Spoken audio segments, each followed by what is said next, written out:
નમસ્કાર મિત્રો, સ્વાગત છે તમારા બધાનું એકદમ નવા વિડીયોમાં। એકદમ નવી માહિતી આવી ગઈ છે કે એસપીસીસી નવી બ્લુપ્રિન્ટ આવી છે પ્રથમ દ્વિતીય અને વાર્ષિક પરીક્ષા માટે। તો શું છે, એકદમ થોડુંક પેપરમાં સહેલાઈ કરી દીધી છે, તો શું એ આપણે જોયું, બરોબર। હજી હમણાં બ્લુપ્રિન્ટ આવેલી છે। પહેલા તો આપણે જોયું તો હેતુલક્ષી 15 કરી નાખ્યા છે, બરોબર। અને અહીંયા જો ચેપ્ટર વાઇઝ એટલે કે હેતુલક્ષીમાં 15 એટલે કે એમસીક્યુ પ્લસ એક વાક્ય બે હેતુલક્ષીમાં આવી જાય, બરોબર। 15 એટલે પેલા શું હતું, 10 માર્કનું જ હતું પ્રથમ પરીક્ષામાં, 5 વિકલ્પ હતા, 5 એક વાક્યના હતા। એમાં કેટલું વધાર્યું છે એ આપણે જોઈએ। તો 3 માર્કનો પહેલો પાઠ એ બ્લુપ્રિન્ટ ખબર જ છે, આ બીજા પાઠમાં 3 અને પ્રથમ પરીક્ષામાં 2 ના 5 પાઠનું પૂછાશે, બરોબર। આવી ગયું છે આપણે ક્યાં પાઠમાં કેટલા માર્કનું પૂછાય જોવું હોય તો આપણે તમે સ્ક્રીનશોટ પાડી લેવ, પછી આગળ હું તમને કહું। તો આખું માળખું આપેલું છે। તો કે વિભાગ એ માં શું હોય છે, 1 થી 8 પ્રશ્ન કે નીચે આપેલા પ્રશ્ન ક્રમાંક 1 થી 8 સુધીના પ્રશ્નોમાં આપેલ વિકલ્પમાંથી યોગ્ય વિકલ્પ પસંદ કરીને સાચો જવાબ લખો। એટલે કે ટોટલ પેલા 5 MCQ આવતા હતા, એની બદલે હવે 8 MCQ આવશે। અને નીચે આપેલા પ્રશ્ન 9 થી 15 સુધીના પ્રશ્નોને એક વાક્યમાં જવાબ લખો તો 7 એક વાક્યના આવશે, એટલે 15 માર્ક થઈ ગયા અહીંયા રોકડા।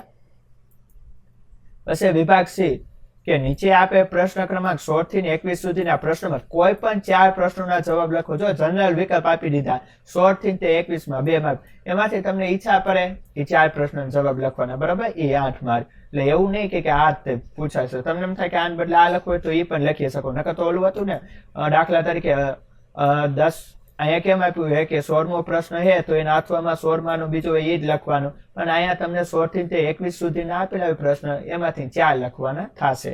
એવી રીતે વિભાગ ડી માં 22 થી 26 સુધીના પ્રશ્ન 3 પ્રશ્નો, બરોબર, કોઈ પણ દરેકના 3 માર્ક, 9 માર્ક થઈ ગયા, સોરી 3 ગુણનો એક પ્રશ્ન 9 માર્ક। પછી નીચે આપે પ્રશ્નો 27 થી 29 સુધીના પ્રશ્નોમાંથી કોઈ પણ 2 પ્રશ્નોના મુદ્દાસર જવાબ લખો, બરોબર, એના 4 માર્ક 8 થઈ ગયા। પત્ર આવી જાવ, પત્ર આમાં ઠોકી દે, જોજો। નીચે આપેલા પ્રશ્ન ક્રમાંક 30 થી 32 સુધીના પ્રશ્નોમાં કોઈ પણ 2 પ્રશ્નો માંગ્યા મુજબ જવાબ આપો, બરોબર, 30, 31, 32 ટોટલ 3 આપશે, એમાંથી કોઈ પણ 2 ના લખવાના, એના 10 માર્ક ટોટલ થઈ ગયા 10 ને અહીંયા આવી ગયા 50। નોંધ આપી, પ્રથમ પરીક્ષામાં જૂન થી સપ્ટેમ્બર માસ સુધીનો અભ્યાસક્રમ પૂછવાનો રહેશે। વાર્ષિક પરીક્ષાના નમૂનાના પ્રશ્નપત્ર મૂકવામાં આવે ક્ષમતા આધારિત, બરોબર, ક્ષમતા આધારિત પ્રશ્નો મુજબના CBQ મુજબના પ્રશ્નો પ્રશ્નપત્ર તમામ વિભાગોના મળીને કુલ અંદાજિત 50% ગુણના પ્રશ્નો પ્રથમ દ્વિતીય પરીક્ષા અને પ્રશ્ન પત્રમાં પૂછવાના રહેશે। એટલે પ્રથમ દ્વિતીય બેનું મિક્સ થઈ ત્રીજામાં વાર્ષિકમાં હશે। હવે દ્વિતીય પરીક્ષાનું આપેલું છે એ પણ આપણે જોઈ લેવી, બરોબર, એમાં 15 હશે, સેમ ટુ સેમ, તો પેલા પાઠના માર્ક બદલાશે, બરોબર, બીજામાં આનો એક સ્ક્રીનશોટ લઈ લો એટલે વધુ સમય ન બગડે। અને અહીં લગીને વિડીયો જોતા હોય તો લાઈક કરી દો, ચેનલમાં ન હોય તો સબસ્ક્રાઇબ કરો, બરોબર। આ એ જ પ્રમાણે છે, આની સ્ક્રીનશોટ તમે લઈ લેજો, આગળ હતું એ જ પ્રમાણે માળખું। હવે અહીંયા જો દ્વિતીય પરીક્ષા માટે જૂન થી ડિસેમ્બર સુધીનો અભ્યાસક્રમ રહેશે, જેમાં જૂન થી સપ્ટેમ્બર સુધીના અભ્યાસક્રમમાં 30% અને ઓક્ટોબર થી ડિસેમ્બર સુધીના અભ્યાસક્રમમાંથી 70% અભ્યાસક્રમ રહેશે। વાર્ષિક પરીક્ષામાં નમૂનાના પ્રશ્નપત્ર મૂકવામાં આવે ક્ષમતાના આધારિત મુજબના પ્રશ્નપત્ર તમામ વિભાગમાં મળી કુલ અંદાજે 50%ના ગુણ પ્રથમ દ્વિતીયમાંથી પૂછવાના રહેશે। હવે એવી રીતે વાર્ષિક આવી ગયું, હેતુલક્ષી સીધા 24 ભાઈ મોજે મોજ થઈ ગયા। પછી આના 12, પછી 12, બરોબર, એમ થઈ 80 માર્ક આપણા કમ્પ્લીટ થઈ જાય। તો હવે જોવી, જો માહિતી સંચાર છે, જનરલ વિકલ્પ સાથે 4 છે, પેલા પાઠમાં 4 માર્કનું, બીજામાંથી 4, આ પણ સ્ક્રીનશોટ એક લઈ લેજો, બરોબર, પૂરેપૂરું આવી ગયું। હવે વાર્ષિકનું આવ્યું, તો હવે આની અંદર થઈ જાય 100 માર્કનું, બરોબર, એ પણ જોવી। તો પ્રથમ 1 થી 16 હશે, એટલે 16 વિકલ્પ થઈ ગયા, 8 એક વાક્યના, પછી 2 માર્કના 12, આ જનરલ વિકલ્પ તો લખેલું છે, 3 માર્કના 12 માર્કના થઈ જશે, 4 માર્કના 12 માર્ક, અને આ પત્ર 20 માર્કના, બરોબર, 4, અને આ થઈ ગયા 80। હવે અહીંયા આપેલું છે નમૂનાનું પેપર, ક્યાંનું છે તો કે વાર્ષિકનું છે। જોવી, જો માહિતી સંચાર પ્રક્રિયા વાળું પાઠ છે, બધા જો 16 વિકલ્પ છે એટલે આ 16 વિકલ્પ વાર્ષિક નું અહીંયા આપેલું છે, પ્રથમ નું નથી આપેલું.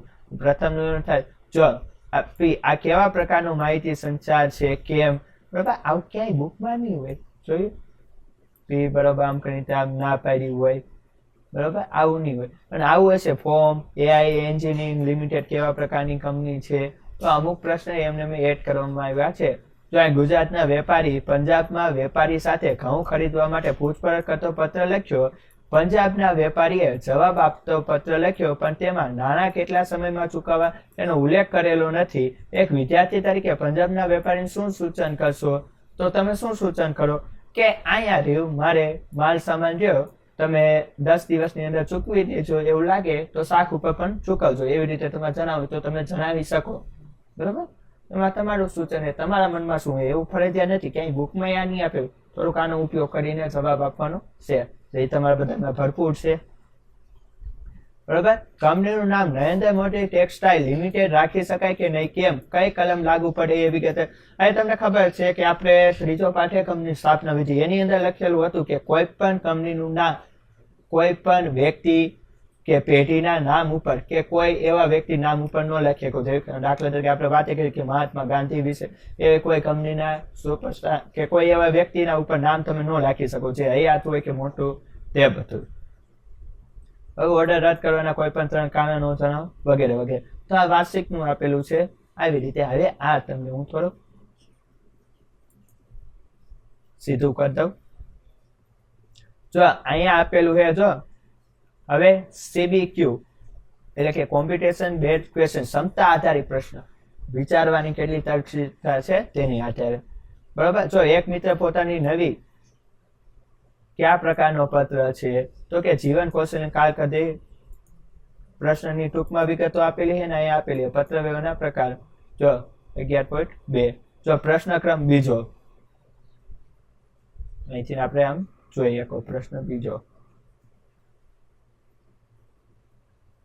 એક મિત્ર પોતાની નવી દુકાનમાં ઉદ્ભવતા પ્રસંગો વિશે, બરાબર, ઓફિસિયલી અનૌપચારિક કેવી રીતે, એના પ્રશ્ન રહ્યા ને આગળ ક્રમ આપેલો છે કે કેટલામો પ્રશ્ન છે ને ટૂંકમાં આપેલું છે, બરાબર, કે સંચાર કૌશલ્ય છે અને અધ્યયન નિશાન કે પત્રવ્યવહારનો પ્રકાર સમજ કેળવે છે વગેરે માટે. આ વાર્ષિક માટે છે.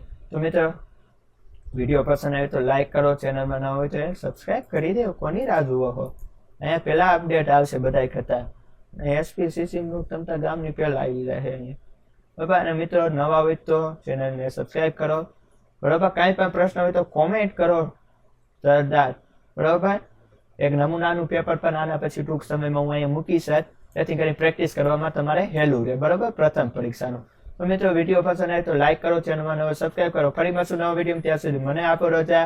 વંદે માતરમ. જય હિન્દ, જય ભારત.